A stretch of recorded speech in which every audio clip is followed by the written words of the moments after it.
Hey chickies, okay, today we are doing a Rio Sunset using Chi Cosmetics Chi Goes to Rio scented collection. I really hope you like it. Let's get into it. There may be some palm trees. Oh yes, look at them. There they are. So first off we have the white polish which I used for the base of the gradient, and that is Lunch on Leblon, and that is scented in vanilla. Next we have Dancing Samba in the Street, and that is scented in watermelon. Should have probably done a watermelon mani with that one. Anyway, next we have Copacabana Beach Volleyball, which is scented in lemon. And then we have Surfing in Arpoador. Anyway, that's scented in grape. And lastly we have Hang Gliding in Rio, which is scented in blueberry.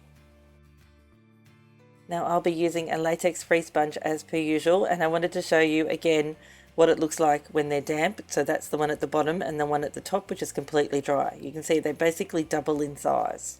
To dampen my sponge I run it under a warm tap, and then I pat out the excess in between two pieces of kitchen paper or a towel or whatever I have that's handy. Now another thing I wanted to quickly touch on is the fact that I always use Seche Vite over my base colour before starting any gradient. That helps to prevent the sponge from lifting your base colour. It's very important. And as with every gradient that I do, I am using a liquid latex product to protect the skin around my nails. This one is Bliss Kisses Simply Peel.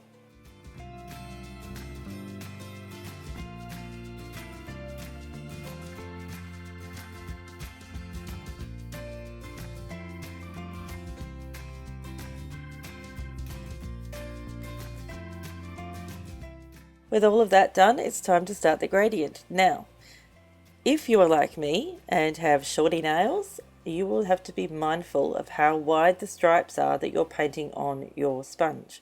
As you can see, I'm overlapping some of the colours, so this is trial and error, and you've got to sort of position the sponge on your nail, bearing in mind how long your nail is, and the first sort of dab that you do, you'll realise or you'll notice how much of each of the colours you're getting on your nail and whether or not one's sort of missed off. So you just, yeah, trial and error, as with everything else. So for this particular gradient, I think I repeated the steps about 5 times because I wanted a really rich, vibrant colour. So yeah, it will depend on how much colour you actually want as to how many times you actually do it. And once you're finished, you can go ahead and remove whatever it is that you're using to protect the skin around your nails. If you're not using anything, I'll see you in about an hour. You poor thing. You really need to get some stuff, something, anything. I used to use cuticle oil and just on the skin around my nails, but it did make for an easier cleanup process, that's for sure. And for this minute amount of cleanup, I of course am using my Royal Majestic brush and my non-acetone remover.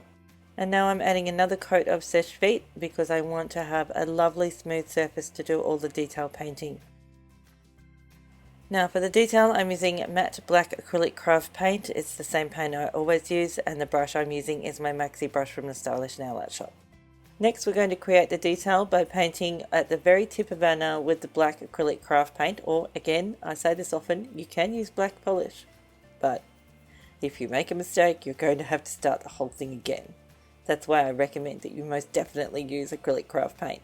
And as you can see, the lines don't have to be straight. They can be all jagged and weird looking because we're creating nature on our nails. Now, as you can see, I'm only doing it on the 3 nails. On my pinky, I just added Dancing Samba in the Street because, I don't know, maybe I was lazy. Maybe I wasn't. Maybe I was trying to make a statement. Maybe I wasn't. I think I was probably being lazy. Anyway. So on the middle nail, you can see I'm adding this fancy little feature. I've done this kind of thing before a long time ago, but it is actually a lot easier to do than you think. We're doing some mountains in the distance, but there's water at the front of them. So, you know, I suppose you're looking from one side of a piece of land to another. If you think of it that way, it's probably makes more sense that way. Anyway. Now my beloved palm trees are going on my index and my ring fingernail, and in order to do these gorgeous little palm trees, if I do say so myself, we're adding a little bit of a rise in the land towards the side of your nail, and from that is where you're going to paint your beautiful, beautiful palm trees. I love them so much. I don't know why, it's weird.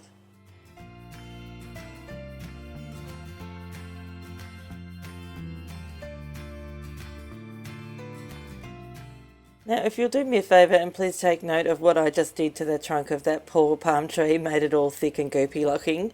I'm going to try and fix that in a moment, and you'll see how I tried a couple of different ways because it was just too thick and was looking really weird. Anyway, I'll show you in a second.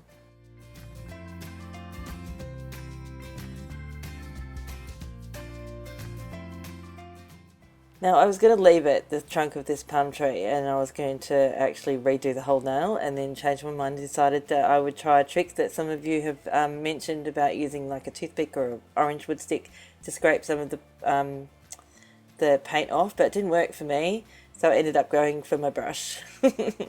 Soaked in a little bit of isopropyl alcohol. Worked like a charm. Then moving on to the index nail and basically doing an opposite effect or an opposite look for this one from the ring fingernail. So the palm tree is going to face inwards towards the middle nail. Now, as you can see, I'm doing these little chunks of black paint towards the middle, and that's sort of like the dark rolling waves of the sea. That's what that's supposed to be. Hopefully that's what you think it looks like, because that's what it looks like to me. So anyway.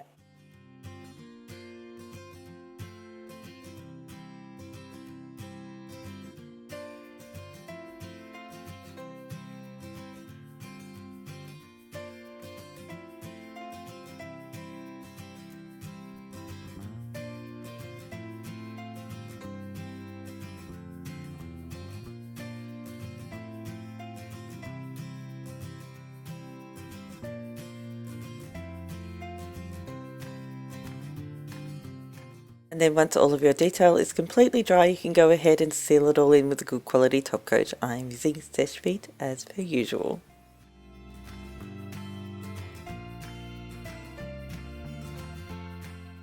And that's it for this one. I really hope you liked it. I think it's one of my favourite manis I have ever done. Oh, and yes, it totally glows under my black light. Check this out. Isn't that cool? Oh, I love it. Anyway, thanks again for watching. I'll see you next time. Bye, chickies. Oh, and thank you for subscribing. And thanks for that delicious thumbs up. Bye.